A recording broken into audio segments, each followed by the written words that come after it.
Students, welcome once again to the अव्वल academy of education. आज के इस वीडियो में हम assistant provident fund commissioner APFC exam और एनफोर्समेंट ऑफिसर या अकाउंट ऑफिसर EPFO एग्ज़ाम जो कि UPSC के द्वारा कंडक्ट किए जाएंगे, उनके लिए उनके एक इम्पॉर्टेंट पार्ट जनरल साइंस को स्टार्ट करने जा रहे हैं। जनरल साइंस में भी हम ये पहले फिजिक्स वाला पोर्शन ले रहे हैं। तो इसको स्टार्ट करने से पहले मैं बता दूं, ये सारा जो है NCERT बेस्ड है, gist of NCERT from class 6 to 12th, right.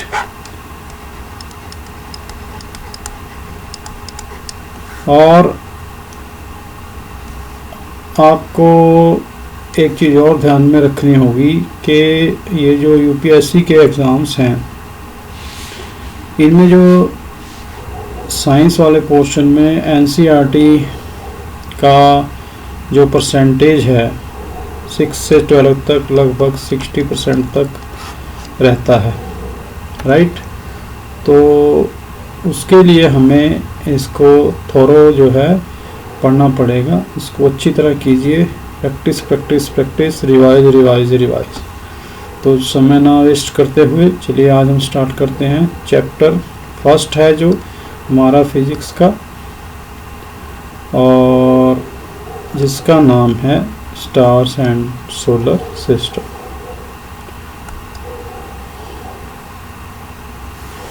तो स्टार्स में सबसे पहले जो हम करेंगे study, star and solar system में जो हम स्टडी स्टार्ट करेंगे, वो सबसे पहला जो होगा वो है हमारा मून यानी चंद्रमा।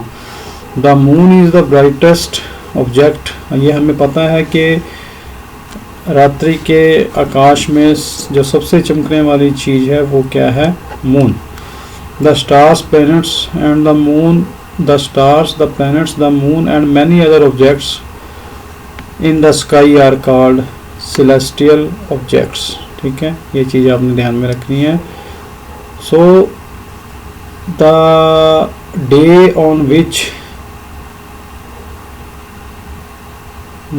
whole moon is visible in the sky is called full moon day। जब पूर्ण चंद्रमा होता है, पूर्णमासी भी बोल देते हैं उसको हिंदी में।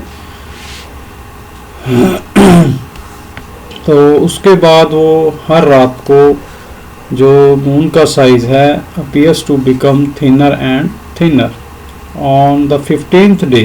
15वें दिन the moon is not visible in the sky। this day is known as the new moon day। तो इसको भी आपने माइंड में रखना है। 15th day is known as the new moon day, right। After the new moon day, a small portion of the moon appears in the sky। this is known as crescent moon, right। small portion of moon is known as crescent moon। then again the moon grows larger every day on the 15th day। once again we get a full view of the moon। तो हमें पूर्ण चंद्रमा जो है नजर आएगा, right।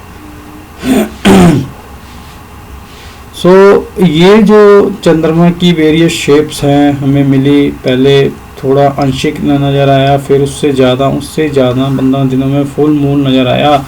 तो इन सब को हम क्या बोल देते हैं जी? Phases of the moon. This is also a question, answer of a question. तो इसको भी कीप अपने माइंड में रखिए। तो based on this time period between the full moon to the next full moon is slightly longer than 29 days। तो ये लगभग 29 दिनों का पीरियड होता है। तो इसके ऊपर जो बहुत सारे कैलेंडर रन करते हैं, तो in many calendars this period is called a month. तो 29 दिन का जो पीरियड है उसको मंथ बोल देते हैं, राइट, क्योंकि 30वें दिन वो नज़र आता है। तो What is the reason behind it? इसका रीज़न क्या है? कि ऐसा क्यों होता है मून के साथ। सो ये हमें पता है कि the moon does not produce its own light, whereas sun और दूसरे जो स्टार्स हैं वो ऐसा करते हैं, अपनी लाइट प्रोड्यूस कर देते हैं। तो फिर ये मून जो हमें नज़र क्यों नहीं आता, वाई वी नज़र क्यों आता है जबकि इसकी अपनी लाइट नहीं है। तो वो इसका रीज़न ये है, ये इसको माइंड में रखना है। साइंस में बहुत सारे रीजंस होते हैं, you have to keep in mind. We see the moon because the sunlight falling on it gets reflected towards us, क्योंकि जो सूर्य की रोशनी इसके ऊपर गिरती है तो वो हमें रिफ्लेक्ट होकर हमारी आंखों तक पहुंचती है। Due to reflection we can see the moon. So ये जो मून है, moon revolves around the earth, ये अर्थ के चारों तरफ घूमता है।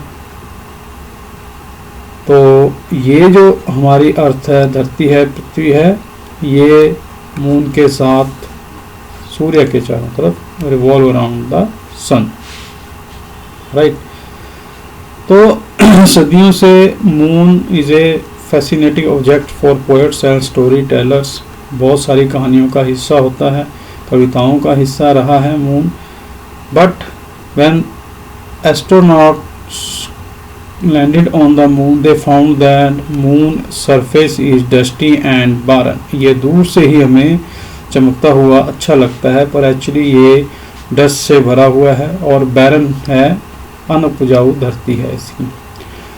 सो there are many craters of different sizes exist on the moon। it has a large number of steep and high mountains, बहुत सारी पहाड़ियाँ ऊंची नीची यहाँ पर।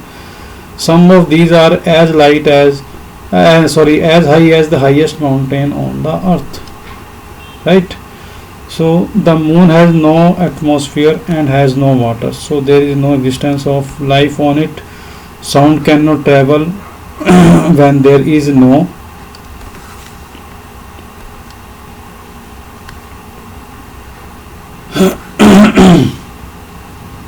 sound can not travel.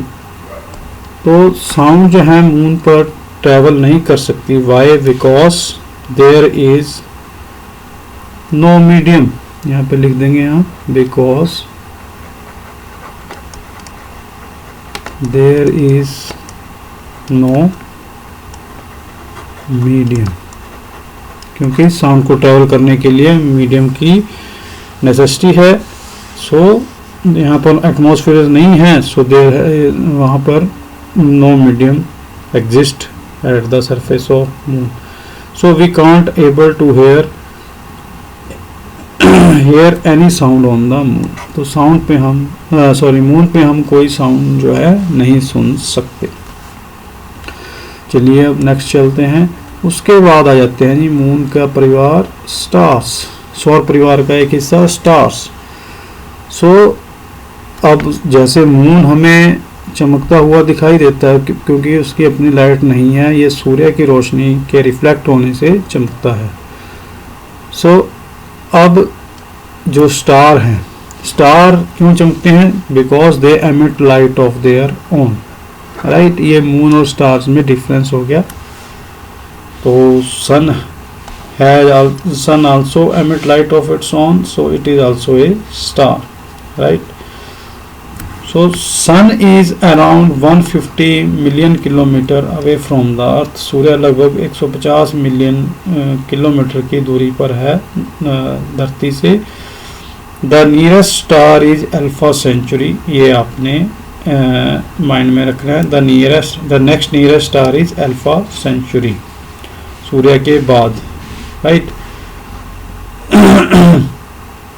It is at the distance of about this much kilometer from the earth। so इन जो kilometres को हम बहुत ज़्यादा है तो इनको एक्सप्रेस करने के लिए हम लाइट ईयर का इस्तेमाल करते हैं। तो what is this light year? Light year, so this light year is the distance traveled by light in 1 year। the distance traveled by light in 1 year is called 1 light year. The speed of light is about 3 lakh kilometer per second. ये याद रखना है आपने. So the distance of sun from the earth may be said to be 8 light minutes. तो इसका जो है 8 light minute हो गया, right? So the distance of Alpha Centauri is about 4.3 light years, right? So ये चीज़ थोड़ी याद रखनी है अपने माइंड में. इसको बार बार आप रिवाइज करोगे तो ही याद रहेगी. So if light from stars takes years to reach,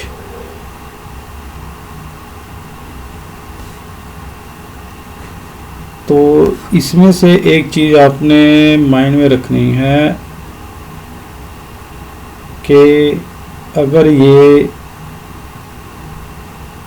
light हमारे तक पहुंचने में इतना समय लगाती है तो क्या हम पास्ट में देखते हैं? कब? जब तारों को देखते हो, क्योंकि उतने टाइम पीछे से आ रही है, बैक से. तो इसका मतलब है आंसर जो है यस रहेगा, राइट? इतना टाइम पहले स्टार्ट हुई लाइट यहाँ पे पहुँचती है, तो इसका मतलब we are looking into past when we look at the stars, right? तो चलिए उसके बाद हम चलते हैं. So there is a question. The stars are present during daytime also. Why they are not visible during the day? Because of the bright sunlight. So due to bright sunlight we can't see the stars during the daytime. इन तारों को हम दिन में नहीं देख सकते क्योंकि सूर्य की तेज रोशनी की वजह से. So here is also a question. Why do stars appear to move from east to west? जो ये stars हैं ईस्ट से वेस्ट जाते हुए क्यों प्रतीत होते हैं हमें? ठीक है, पूर्व से पश्चिम की तरफ. So if the stars appear to move from east to west, could it mean that the earth rotates from west to east? तो इसका मतलब क्या हुआ कि अगर ये स्टार ईस्ट से वेस्ट जाते हुए हमें लग रहे हैं, प्रतीत हो रहे हैं, तो इसका मतलब क्या है कि धरती जो है वेस्ट से ईस्ट की तरफ घूम रही है. तो इस क्वेश्चन का आंसर यहीं पे है कि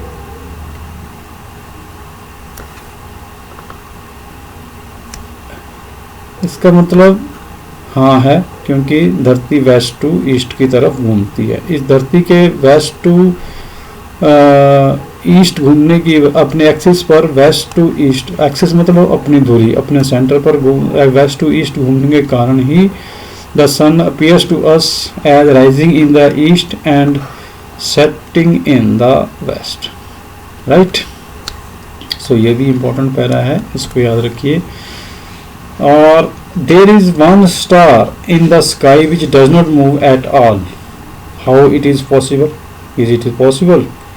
Is there any star which do not appear to move? Where is this star located? If there were a star located where the axis of rotation of the earth meets the sky, could this star also be stationary? तो इन सब questions का मतलब है, answer है there is one star known as the pole star. Where ये कहाँ पर स्थित है? Where it is situated? It is situated in the direction of Earth's axis. के अर्थ की धुरी की तरफ जो है ये है, क्योंकि ये अर्थ के एक्सिस पर है, धुरी पर है, सो इसलिए जो है it does not appear to move, क्योंकि अर्थ वहाँ पे खड़ी है, इस धुरी के चारों तरफ घूम रही है. ठीक है, तो यहाँ पे जो चीज़ होगी वो स्टेशनरी होगी. तो that stationary star is pole star. It is very important, इसको माइंड में रखिए. चलिए next. The stars forming a group that has recognizable shape is called a constellation. तारों के समूह को हम क्या बोल देते हैं? Constellation. So we can easily जो शेप बनाता हुआ प्रतीत होगा उसे हम बोल देते हैं कि कांस्टेंट तारा समूह को constellation. We can easily identify some constellation in the sky. तो उसके लिए हमें क्या करना पड़ेगा, इनको आइडेंटिफाई करने के लिए क्या करना पड़ेगा? तो for this you should know how a particular constellation looks like and where to look for it in the night sky. तो आपको उसकी शेप का थोड़ा ध्यान होना चाहिए और उसको उस दिशा का भी ध्यान होना चाहिए कि किस तरफ देखने से हमें ये कॉन्स्टेलेशन मिलेगा। ऐसा ही एक कॉन्स्टेलेशन जो गर्मियों में नाइट स्काई में हमें देखने को मिलता है during summer time, that is Ursa Major. It is also known as Big Dipper. इसको जो है बिग डिपर के नाम से भी जानते हैं। So Ursa Major is also known as Big Dipper. The Great Bear और द सप्तऋषि जो बोल देते हैं, इसको ग्रेट बियर और सप्तऋषि भी बोल देते हैं। तो इस कॉन्स्टेलेशन में, इस तारों के समूह में कितने स्टार्स होते हैं? सप्तऋषि का मतलब 7 stars. 7 prominent stars are there in the Saptarishi और द ग्रेट बियर।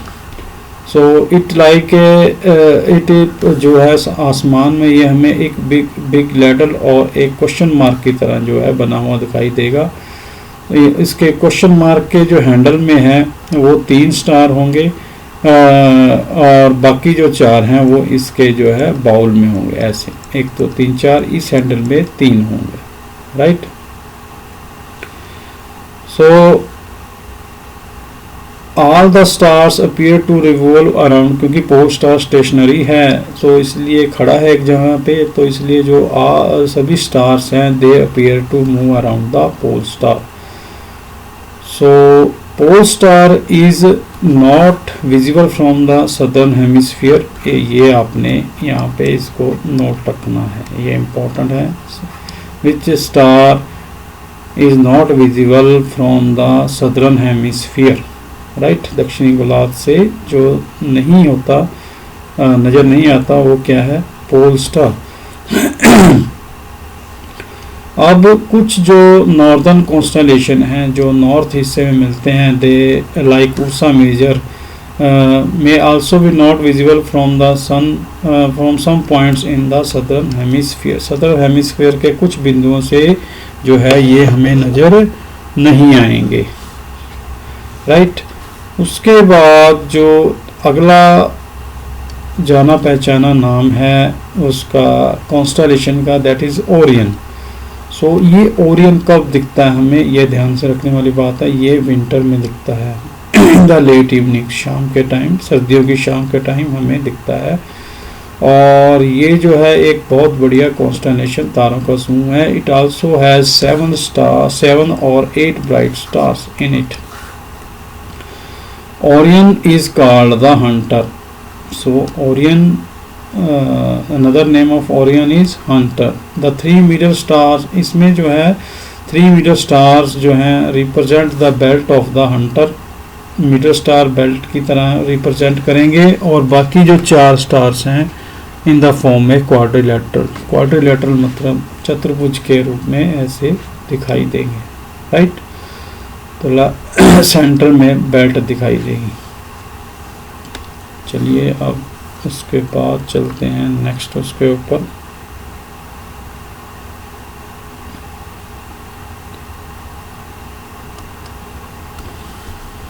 जो नेक्स्ट स्टार है बच्चों, that is Sirius, which is the brightest star जो स्काई में नजर आए उसे बोलेंगे सीरस। और it is located to near to the Orion star.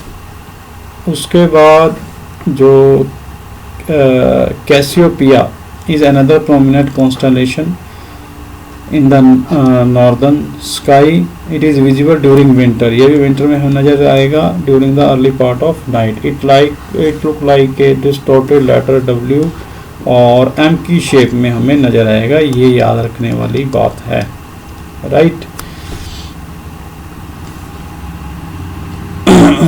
अब तक आपने पढ़ा, हमने जो कॉन्स्टलेशन का जिक्र किया उसमें आपने देखा होगा there are 7 to 8 stars in a constellation.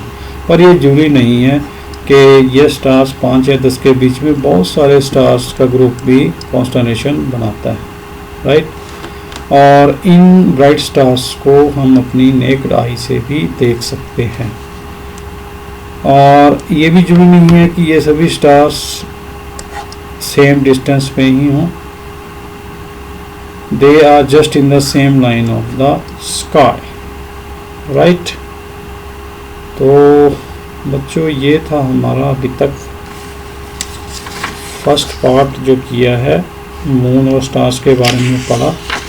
तो बाकी जो सोलर सिस्टम का बाकी हिस्सा है वो हम अगले वीडियो में पढ़ेंगे। वीडियो थोड़ा लंबा हो जाएगा नहीं तो, राइट। अभी सोलर सिस्टम के बारे में नेक्स्ट हमारा जो वीडियो है उसमें पढ़ेंगे। तब तक के लिए आप इसको रिवाइज करिए और बार बार प्रैक्टिस कीजिए, क्योंकि ये चीज़ें 1 या 2 बार पढ़ने से आपके माइंड में नहीं आने वाली हैं। इसको आपसे साइंस जो है उसको आपको कम से कम 4 या 5 रिविजन्स देनी पड़ेंगी, तभी आपको लर्न होगी। और इसकी प्रैक्टिस करते रहना है अपने आपको। चैप्टर्स के समाप्त होने पर आपको हम क्वेश्चंस भी देंगे, राइट। तो वीडियो देखने के लिए धन्यवाद। अगर आपको ये वीडियो पसंद आए, if you have understood well this video, then please make more and more share and likes to this, right, to help the other students in their preparation, right. So it's goodbye. We will meet in the next video with the remaining chapters, portion of this chapter of general science. Goodbye.